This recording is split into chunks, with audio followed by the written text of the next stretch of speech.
Well, I've been told this week that teachers and especially nurses who go abroad to work are unpatriotic. I must differ most strongly. In fact, I tend to go along with the expression by Samuel Johnson, the English essayist, that patriotism is actually the last refuge of a scoundrel.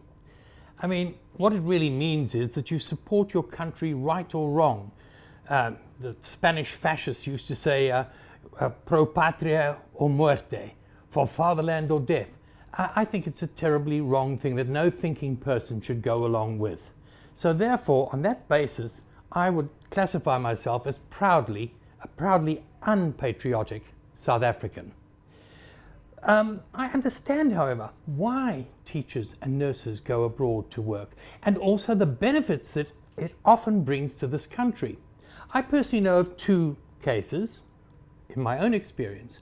One of a very close friend whose mother worked as a nurse in Britain for decades, helping to support the family in South Africa, and her son, enabling him to become what he is today, a highly qualified chartered accountant.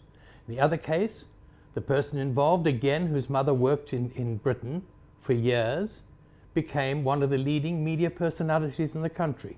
So patriotism basically is irrelevant. What matters is pay and conditions on the ground locally and the economic situation. And let's face it, pay and conditions are a hot topic in the public sector this week, judging by the responses that I've had to my Labour Wrap last week and my Inside Labour column. They range from the inane non-argument of Joe Gomez to some very sensible contributions from the likes of Chris Green and Xolani Mpanza.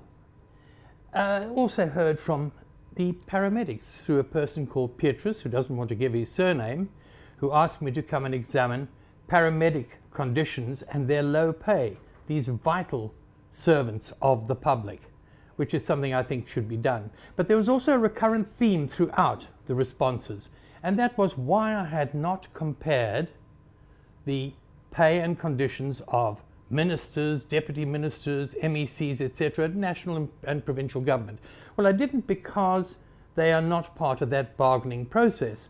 But then I suppose that the responses, the respondents, were probably correct, because these are people who are also paid by us, the taxpayers. They're paid by the people of this country, and they're supposed to be our servants working in our interests. So this is something I will definitely look at, along with the whole issue of patriotism, etc., and a number of the other issues that have arisen over the past week, in my column, my Inside Labour column, which you can read on this platform, Fin24 tomorrow, and in the business pages of City Press on Sunday. Until then, it's over to you. The comment section below here, or else you can write to editor@fin24.com with questions, with queries, with whatever. It's your comment, it's your area, it's up to you to respond. And for me, from this week, that's all. Thank you.